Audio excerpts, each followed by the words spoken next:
Hello, and I'm back again after being put out of action with that cold that everyone else seemed to get over Christmas and that I got in the middle of February with a collective tarot read for next week's new moon in Pisces. I had this strong feeling that a message wanted to come through from the sea, so I drew an archetype card to show what archetype the sea is calling on us to face, as well as a rune to show what waters we are swimming in. The archetype card also influenced the tarot deck I chose for this reading. It's the Deviant Moon deck, which features a lot of masks and feels very watery. So let's get into it. We'll start by lighting the candle. So the archetype card that I drew was the mask, and as a vehicle, a tool, the mask is something that, when worn, can help us bring to the surface something that has been suppressed or hidden, or add another layer of suppression, concealment and deception. And this is reflected in the card itself, the void, the depths on the right, the mask itself completely obscured, invisible, turned to black. And on the left, the expressionless mask, revealed, like the ones used in Japanese no theatre, and expresses emotions and feelings that the human face can't, unleashing the colours of the true identity and in its light form integrating what has been rejected to enliven and brighten the world. So we can see that in the background here. So if you look at this in terms of what the sea might be trying to communicate just in this time coming up to the new moon in Pisces, its tides can also behave like a mask. When the tide goes out, it reveals, and when it comes in, it conceals. The tides are the point where the ocean itself dons and takes off its mask. So the question is, what mask are we donning in this moment as the new moon comes into Pisces, and what is revealed or concealed when we put it on or take it off? That's what the sea is asking us to consider. I then asked what waters we're swimming in collectively with this archetype in play, and I like to use runes for that type of question. I feel that they are particularly good at dealing with that sort of more, or like concretizing and bringing to the surface that more nebulous and hard to grasp energy. The word rune itself means that which is revealed. So the rune that I drew for this particular ocean reading is Berkano. This is the rune of spring, so the time that we're going into seasonally at the moment in the northern hemisphere, of new beginnings. The word itself coming from the word for birch, so a birch tree is the first tree to grow in land that is either low in nutrients, has been disturbed in some way by human activity, burned, covered in ice. So it's sort of at the transition point between two kind of extremes, environmental extremes, and that then connects it to the cycle of birth, death and rebirth. It's also a rune that's connected to the divine feminine, so the ocean and the water itself is another element that's connected to the divine feminine. And the shape of Berkano itself is reminiscent of a female figure. So those are the waters we're swimming in as this archetype and these cards are revealed. Moving on to the tarot reading itself, the cards that I'll draw will show how the ocean's advising us and guiding us to navigate this archetype in these waters. So the archetype being the consequences of donning or removing a mask in the waters of new beginnings infused with the energy of rebirth, the tipping point between extremes of state, between birth, death and rebirth, and the divine feminine. So here we go. So I'll draw 3.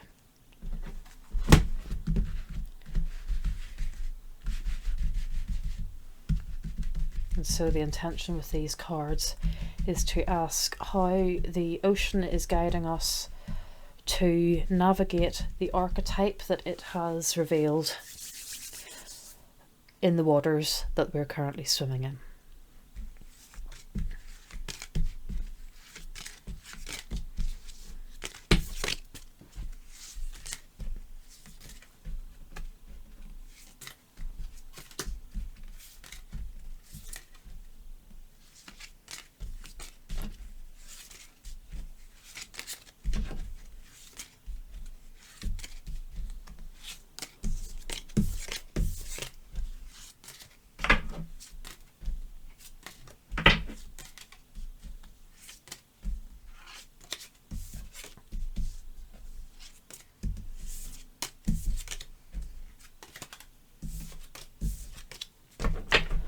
Okay, so I always like to look at the card that's on the back of the deck, because it gives a sort of indication of the foundation of the reading, or something that is hidden, a hidden aspect of the reading that we may not have considered.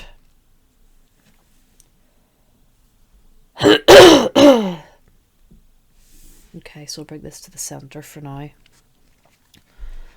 So the card we have here is the Six of Wands, and it shows a king-like figure emerging from the centre of a bud or a chrysalis, holding a wand and being met by an audience of people themselves holding wands. And we can see that the figure is also wearing butterfly wings, so there is a sense of transformation in this card.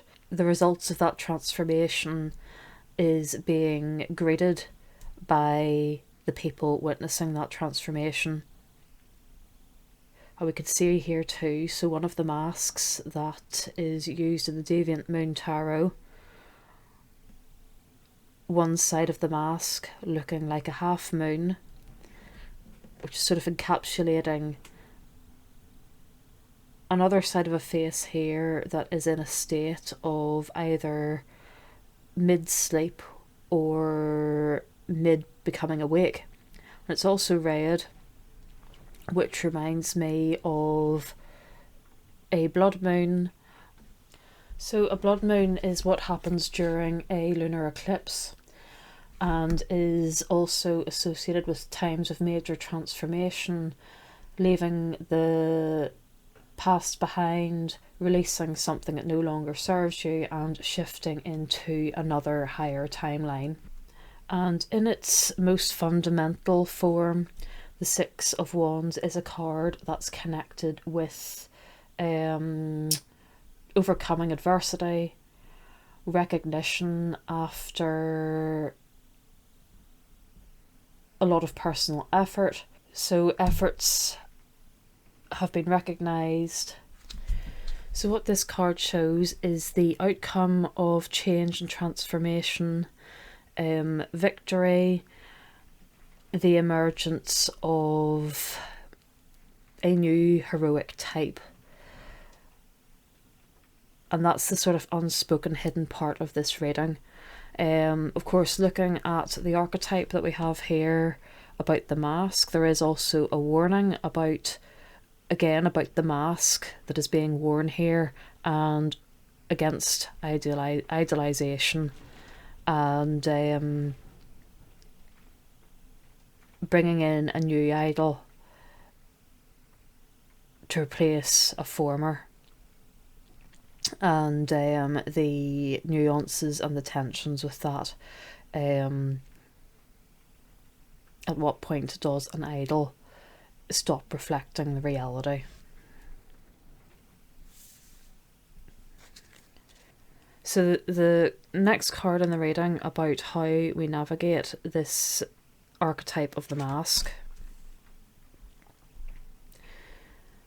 is the Six of Pentacles. So already in this reading we have two instances of the number 6. And the number 6 is usually associated with the idea of harmony. In the major arcana, it's connected to the card of the Lovers. which symbolises relationship, unity, and the coming together of opposites. So when we end up having a number of 6, when we're faced with the repetition of the number 6 in a reading, it means that one of the sort of energies and the themes underlying the reading as a whole is that of unity, harmony, relationships, reconciliation of opposites, and how we can be driven by heart-centered values as opposed to mind-centered values. And that ties in again with what we have here with the rune Berkano, connected to the divine feminine, and the divine feminine also being informed by the heart. So in this next card in our reading, we see a figure here giving one of its 6 pentacles to another figure emerging up. Interestingly, to me here, it looks like they're emerging up out of a canal. They're dressed in a blue sort of watery garment, in contrast to this figure's red garment. So here, to me, there is an exchange happening between the water element and the element symbolised by red. And in this deck, red is quite often used to symbolise like the energy of vital life. There's an intensity to it. It's energy, it's passion, it's assertion, all of those sorts of things. So there's an energetic exchange happening here, from this element in red to this element here. And when I read the book that accompanies this deck, this scene here is really of a wealthy man going to a cemetery and sharing his resources with the dead. So there's exchange here between life and death. Again, that cycle of birth, death and rebirth. So when we're looking at how this ties in to our message from the ocean, this is about the distribution of resources and generosity. It's about sharing your wealth and your gifts in whatever way that takes, whatever form that takes. And if we're tying that into the mask and the decision of whether to don or remove, that's what this is in service to. It's how does the donning or the removal of that mask aid you in this sharing and generosity around your wealth, whether that's material, spiritual, emotional, a skill that you have, and so on. How does that tie in and help the overall sense of harmony and unity? So the next card in our sequence is the Wheel of Fortune.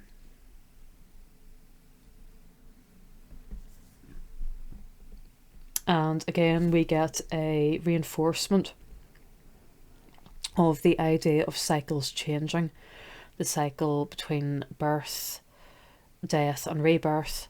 And what this card is telling us in this moment is to accept that cycles are changing. The wheel is turning, and as yet we do not know where it is going to land. And next we have the 5 of Cups. So traditionally the 5 of Cups is about moving on from grief and disappointment. In this card here, we see a couple, one shouting at the other who has his fingers in his ears and isn't listening. A wall has started to be built up. There were cups, I suppose, lined up along that wall, 3 of which have ended up on the floor spilled and 2 still intact. We have the sea in the background highlighting that this is an emotional issue and also a full moon, which shows that emotion is at its height in this particular card. It has reached its maximum, and here you can see like the waves of the moon sort of spreading out as well. The door in the background, we don't know whether it's opened or closed. So essentially, one of the questions that comes up to me for this card is, if this character here took his fingers out of his ears, what would he hear? And how would he respond to it? Perhaps he'd pick up these cups that have been spilt on the ground and place them back on the wall. The other thing to notice about this card is that the character with his fingers in his ears is now sitting where these 3 toppled cups once were. So it's his actions that have brought them there. And where has this rose come from? Was it in one of the cups? Was he carrying it? So the message from this card in terms of how we navigate the wearing or discarding of masks is this. How does it help you build bridges? To take your fingers out of your ears or stop shouting and start knocking down the wall that's going up by offering a rose, a symbol of love across the top of it. So taken together, what is it that the ocean is telling us as we approach the new moon in Pisces? A sign that it's deeply connected with. It's telling us that in order to navigate the archetype of the mask, while swimming in the waters of new beginnings, we need to make sure that our use of masks, of revealing and concealing, allows us to share our resources and skills with those who need them in the service of life. That we use them to help us embrace the cycle of change that we're in, regardless of how the wheel turns and where, and that our use of masks should help us process our emotions in a way that's constructive, heals rifts, and shifts our focus to building bridges rather than walls. So I hope that's been helpful today. Thank you very much for listening, and until next time, see you then.